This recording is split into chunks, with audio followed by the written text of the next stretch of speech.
अस्सलाम वालेकुम। तो कैसे हैं आप सब लोग? उम्मीद है आप सब खैरियत से होंगे। तो कोयटा में जो इंतहाई अफसोसनाक वाक़या पेश आया है उसके बारे में कुछ अहम तफसीलात आपके साथ शेयर करने जा रहा हूँ। बेसिकली ये जो वाक़या पेश आया है ये डिगारी कोयटा के गिरदो नवा के इलाके में ये सानहा पेश आया है, जिसने ना सिर्फ 2 जानें ली हैं बल्कि 5 बच्चों और 2 ख़ानदानों के मुस्तकबिल पर सवालिया निशान उठा दिया है। ये वाक़या जो अब आप देख रहे हैं ये बेसिकली 1 माह पहले पुराना है, यानी कि ये जो वाक़या जो अब हम देख रहे हैं ये 1 महीना पहले हो चुका है, जिसकी वीडियो अब हम तक पहुंची है और अब इस पर सोशल मीडिया पर बातें हो रही है। ये जो खातून जिसको वीडियो में दिखाया गया है कि कत्ल किया जा रहा है, ये बेसिकली इसके बारे में बताया जा रहा है कि ये मुबैना तौर पर 40 साला खातून थी और इसके 5 बच्चे हैं। सबसे बड़ा बच्चा 17 साल का है। इसके बारे में बताया जा रहा है कि ये सातकजी कबीले से ताल्लुक़ रखती थी और इसकी शादी भी कबीले में ही हुई और वो अपने शोहर के साथ डिगारी में ही सुकूनत पजीर थी। 2 साल पहले एक शख्स के साथ जो समालानी कौम से ताल्लुक़ रखता है, खातून न सिर्फ अपने शोहर बल्कि अपने बच्चों को भी छोड़कर उस शख्स के साथ चले जाती है और फिर शादी कर लेती है। ये एक ऐसा लम्हा था जो सिर्फ एक घर नहीं बल्कि पूरे कबीले की गैरत, रस्म और तारीख पर गहरे दाग की तरह गिरी। वक्त गुजरता गया मगर उसके पीछे छोड़ी गई खामोशियां चीख चीख कर बोलती रहीं। 2 साल बाद किसी न किसी वसीला से उस खातून का राब्ता अपने साबका खानदान से हो जाता है। खानदान की तरफ से उस खातून को वापस आने पर राजी किया जाता है। कबीले के सरदार की सरबराही में फैसला किया जाता है कि खातून अगर अपने शोहर के साथ दोबारा रहना चाहे तो उसे माफ करके कबूल किया जाएगा। समालानी मर्द पर कबायली रिवाज के मुताबिक जुर्माना आयद करके मामला रफा दफा कर दिया जाता है। सब कुछ राजदारी के साथ चंद अफराद तक महदूद रखा जाता है मगर इंसान का दिल कानून और फैसलों को तस्लीम करने से कासर रहता है, खास तौर पर जब बात मोहब्बत और अना की हो। समालानी मर्द खातून को भूल नहीं सका, वो बार बार खातून के घर आने लगा। ये सब कुछ ईद उल अजहा 2025 से चंद दिन पहले बहुत शिद्दत इख्तियार करता है। वरगलाने, चैलेंज करने, जज्बात को उभारने का सिलसिला चलता रहता है। हत्ता कि एक दिन खातून के रिश्तेदार इस मर्द को दबोच लेते हैं।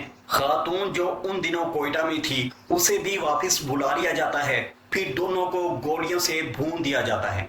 कबायली फैसला एक बार फिर अमल में लाया जाता है, सियाकारी की सजा मौत। इस वाक़े को अब सोशल मीडिया पर वायरल किया जा रहा है, लेकिन सवाल ये है कि जिस वक्त ये वाक़या हो रहा था उस वक्त हमारा मीडिया कहाँ था? कहाँ थी हमारी रियासत? कहाँ थे वो लोग जो इस वक्त सोशल मीडिया पर धड़ाधड़ पोस्टें कर रहे हैं? हकीकत ये है कि दोनों खानदानों ने खामोशी से फैसला कर लिया था। कोई पुलिस केस नहीं, ना कोई कबायली झगड़ा, क्योंकि ऐसे केसेस में अक्सर सच्चाई, इज्जत, गैरत और कबायली रवायात सब एक कब्र में दफन हो जाते हैं। ये पहला केस नहीं है। बलोचिस्तान में ऐसे हजारों वाकयात हैं जो कभी रिपोर्ट नहीं हुए, ना कोई अदालत पहुंचा, ना ही कोई मुजरिम कहलाता है। अगर कोई औरत अपनी मर्जी से शादी करे तो उसका अंजाम अक्सर मौत होता है, मगर ये कहानी हमेशा ऐसी नहीं होती। हमने कई शादियां देखी हैं जिनमें औरत ने अपनी पसंद से शादी की, वालिदैन को बुलाया,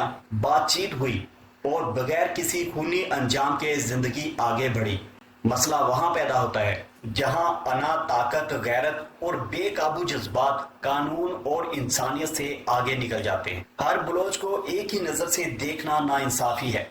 हर मुआशरे में मनफी और मुस्बत किरदार जरूर होते हैं।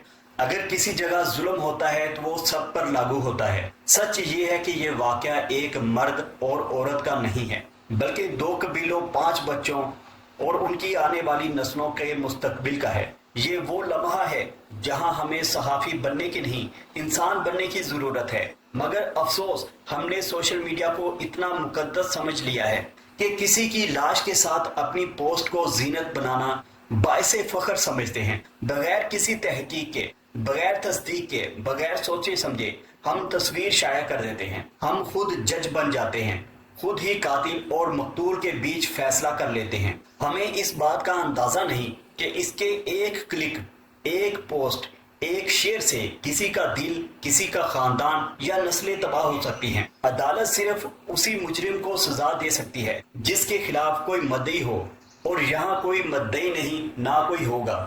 یہ وہ خاموشی ہے جو سب سے بلند چیخ ہے۔ ہمیں اس چیخ کو سننا ہے، اس کی بنیادوں کو سمجھنا ہے۔